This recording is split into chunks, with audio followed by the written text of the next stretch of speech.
Alright guys, welcome back dito sa ating channel. So ngayon guys, mukhang nabuhay ang Sin airdrop o yung Sisfi, no? Sa tagal-tagal na neto guys at kakapostpone ng TGE ay may bago na naman silang announcement ngayon, no? Ewan ko lang kung matutuwa kayo dito. So dito guys, may bagong update dito sa Sin airdrop, no? Yung may mga NFT, yung mga hindi nagbenta ng NFT at nag-hold pa din hanggang ngayon. So ngayon guys is eto, no? Yung airdrop nila sa TGE ay may petsa na, no?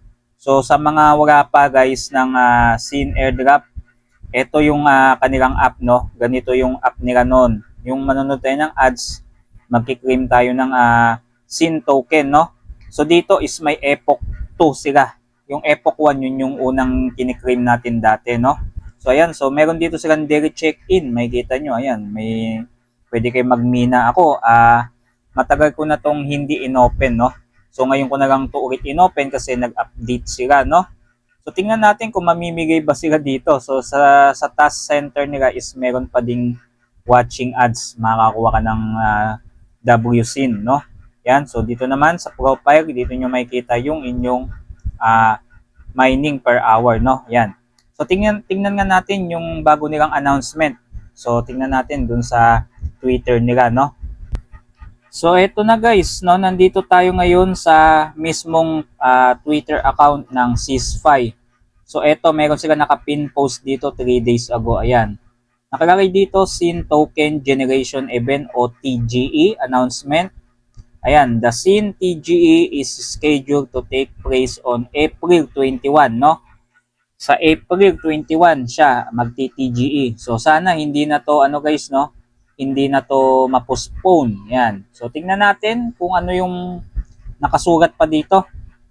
So ito, nakalagay eligibility criteria. Ayan. Have been designed to be simple, transparent, and accessible. Participant will qualify automatically if they meet any of the following condition. Ito, kahit alin dito guys, no? Bind their token to a Sisfi name extension, hold an NFT, Alpha NFT, hold a soulbound NFT. Ano kaya yung soulbound na yun, no? So kung may NFT kayo, eligible kayo. Kung wala kayo NFT, ewan ko kung ano, kasi yun ang sabi dito eh.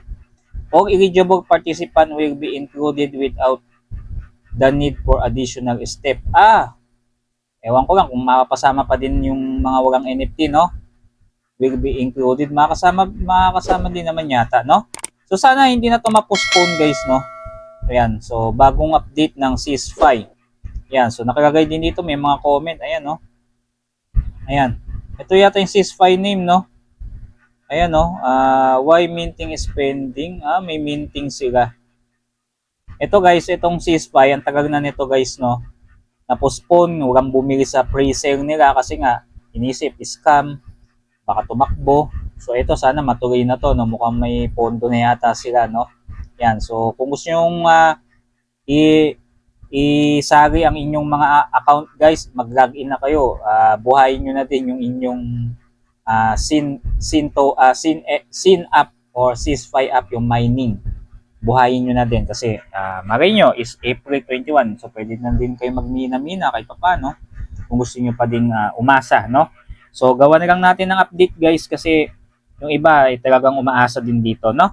So sana is maging maganda yung bigayan nitong airdrop ng Sisfi, no?